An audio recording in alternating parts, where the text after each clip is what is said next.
Salut à tous, c'est Manu de tourdecartes.com et donc pour cette nouvelle vidéo conseil, j'avais envie de vous parler un petit peu de comment acquérir de nouvelles techniques et donc comment bien travailler une nouvelle technique pour pouvoir l'acquérir au mieux. D'accord? Donc dans cette vidéo, je vais vous parler de 5 étapes pour pouvoir acquérir et commencer à apprendre une nouvelle technique.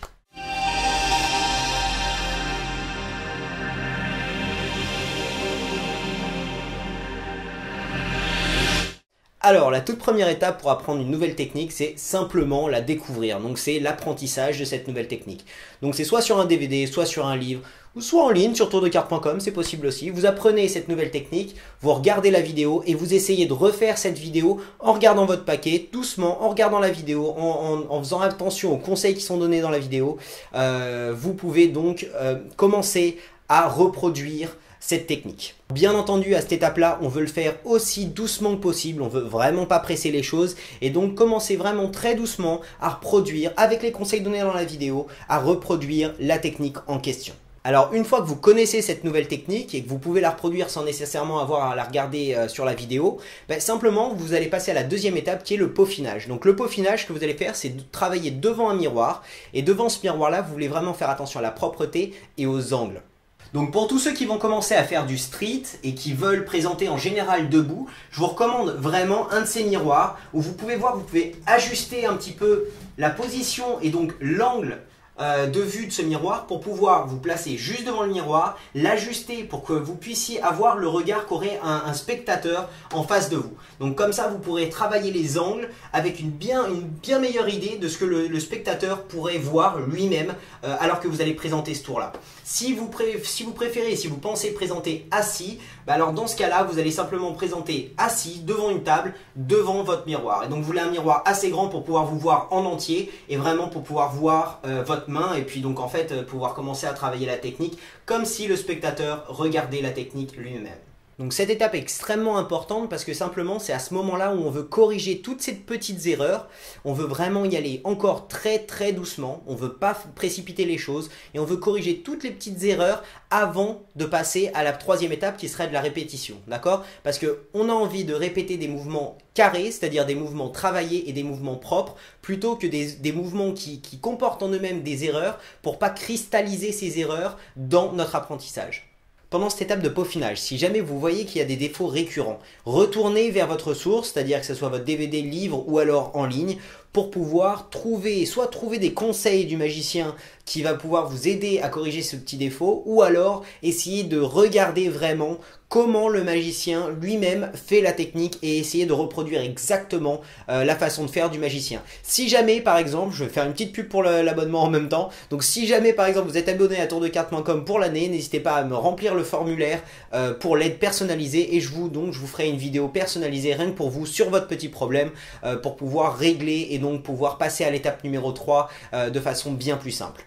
Alors l'étape numéro 3, c'est la répétition. Donc pour la répétition, vous voulez déjà avoir libéré cette technique de tous les petits problèmes. Vous restez relativement au ralenti, vous restez, vous travaillez, vous faites votre technique tout doucement. Et c'est à ce moment-là que vous allez prendre un petit peu plus de vitesse, doucement, d'accord, en le faisant encore et encore et encore. Et c'est à ce moment-là que vous allez aussi comprendre que la vitesse va venir avec le fait que vous passiez moins de temps à penser à vos mouvements. C'est-à-dire que ça va devenir de plus en plus naturel. Et c'est comme ça que la vitesse va commencer à venir. D'accord? Et donc vous allez savoir que vous avez passé cette étape numéro 3 qui peut prendre du temps. Hein. Ça peut être pour les techniques simples, ça peut être une répétition de 100 ou 200 fois faire la technique, et ça peut être relativement rapide.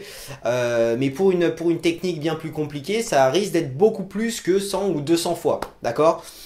Donc une fois que vous pouvez le faire en vous regardant ou même les yeux fermés ou en regardant le paquet à travers dans le miroir et le faire au final sans avoir à réfléchir, sans vraiment faire quoi que ce soit et que c'est propre à chaque fois, alors vous savez que vous avez réussi à passer cette étape numéro 3 et que vous n'avez pas non plus cristallisé des petits défauts qui sont restés de l'étape numéro 2 ou de l'étape numéro 1 qui ne sont pas cristallisés dans votre apprentissage de cette nouvelle technique. Et c'est ça qui est très important. C'est une répétition, donc c'est à ce moment-là où vous cristallisez vraiment cette technique, que vous apprenez vraiment cette technique, d'accord? Et vous ne voulez pas apprendre cette technique et répéter les mêmes erreurs, parce que sinon ça sera beaucoup plus difficile de se débarrasser de ces erreurs dans le futur. D'accord? Donc voilà, une fois que vous êtes à l'aise, vous pouvez faire cette technique de façon fluide, alors vous pouvez passer à l'étape numéro 4. Alors l'étape numéro 4, c'est simplement la présentation. Donc dans cette présentation, pour travailler une nouvelle technique, ce que je vous conseille vraiment, c'est de l'incorporer, incorporer cette nouvelle technique à un tour. Donc ça dépend un petit peu de la technique, hein. Si c'est un contrôle, utilisez le contrôle dans n'importe quel tour extrêmement simple, mais au final, ça vous permet d'utiliser cette technique en contexte. D'accord? Donc trouvez un tour pour pouvoir pratiquer cette technique et pratiquer le tour et donc pratiquer au final la technique en contexte. Retournez vers votre personne test, j'en avais parlé dans la vidéo, dans une des vidéos précédentes. Une personne test est très important pour pouvoir critiquer un petit peu ce qu'il a pu voir. Si vous faites des erreurs, elle pourra vous pointer ces erreurs-là et c'est pour ça que vous voulez trouver une personne test critique. D'accord? Vous voulez pas trouver quelqu'un qui vous dira oh ouais non c'était super alors qu'il y avait des trucs qui au final passaient mal. Vous voulez vraiment que cette personne soit aussi honnête que possible. Vous voulez trouver des erreurs, trouver tout ce qui ne va pas. D'accord? Pour que vous puissiez être aussi propre que possible quand vous allez présenter au reste du monde. D'accord? Une très bonne chose aussi, si vous n'avez pas de personnes devant lesquelles présenter, filmez-vous. Moi je le fais et c'est ce qui m'aide énormément. Filmez-vous parce qu'au final vous êtes votre propre critique et donc vous pouvez vous dire ok ça c'était pas assez propre ou ça c'était pas assez fluide ou alors cette technique voilà la fluidité du tour en entier n'est pas vraiment bien passée ou alors il y avait un problème entre la technique et j'étais trop concentré sur la technique et au final le boniment n'est pas bien passé. Il y avait un problème de fluidité dans l'ensemble du tour. Et donc à partir de ce moment là, une fois que vous savez s'il y a des choses à travailler, vous savez ce qu'il y a à travailler, vous pouvez passer à l'étape numéro 5. L'étape numéro 5 et l'étape finale au final, c'est la correction. Donc la correction, c'est une fois que vous avez compris tout ce qui reste à travailler, tout ce qui reste à peaufiner, tout ce qui reste à vraiment finaliser, écoutez, vous retournez devant votre miroir et vous faites attention spécialement à ces petits détails que vous avez découverts pendant l'étape numéro 4. D'accord? Une fois que vous avez tout retravaillé et que vous voyez qu'il y a une fluidité totale, vous pouvez vous refilmer ou représenter devant votre personne test et essayer de voir s'il reste encore des petites choses à retravailler ou pas. D'accord? Et donc au final, vous pouvez répéter l'étape 4 et 5. Tant qu'il y a des choses, vous retombez sur l'étape 4 et 5. D'accord? Et jusqu'à qu'au final ce soit parfait, que vous vous sentez assez en confiance pour pouvoir les présenter au reste du monde. Et donc à ce moment-là, vous pouvez savoir que vous avez maîtrisé la nouvelle technique que vous venez d'apprendre. J'aimerais quand même préciser qu'il y a pas mal de techniques qui sont beaucoup plus difficiles à acquérir que d'autres. D'accord? Donc c'est logique, mais je préfère le dire quand même. Alors que vous pouvez par exemple maîtriser une technique comme une fausse coupe double, où vraiment tout ce qu'il y a à faire, c'est plus question technique. Il y a vraiment peu de choses, mais c'est plus une question de rythme qu'une question de technique. Ce genre de techniques peuvent vraiment être maîtrisées en quelques journées, hein, selon quelques journées ou quelques heures. Selon vraiment votre niveau d'expérience actuel. Mais des choses comme un mélange faro, une donne du dessous ou alors voilà, un saut de coupe, ça va être des choses qui vont prendre beaucoup plus de temps. Ça peut aller de quelques mois à quelques années du moment que voilà, on répète et on répète et on répète. D'accord? Donc c'est vrai que le miroir et se filmer et donc au final présenter, même si c'est pas à une personne vraiment, mais présenter, c'est des choses extrêmement importantes. D'accord? Et donc voilà pour ces conseils.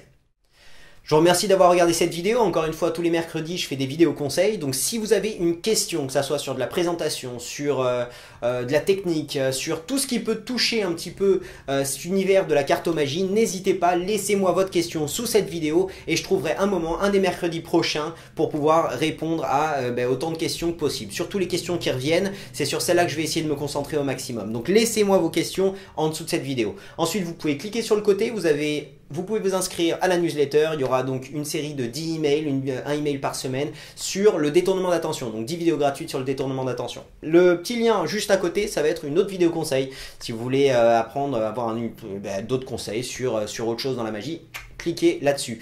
Et la dernière petite icône, c'est l'abonnement aussi. Donc pour un minimum de 20 €, vous pouvez accéder à tout ce que le site a à proposer. Donc pas mal de choses.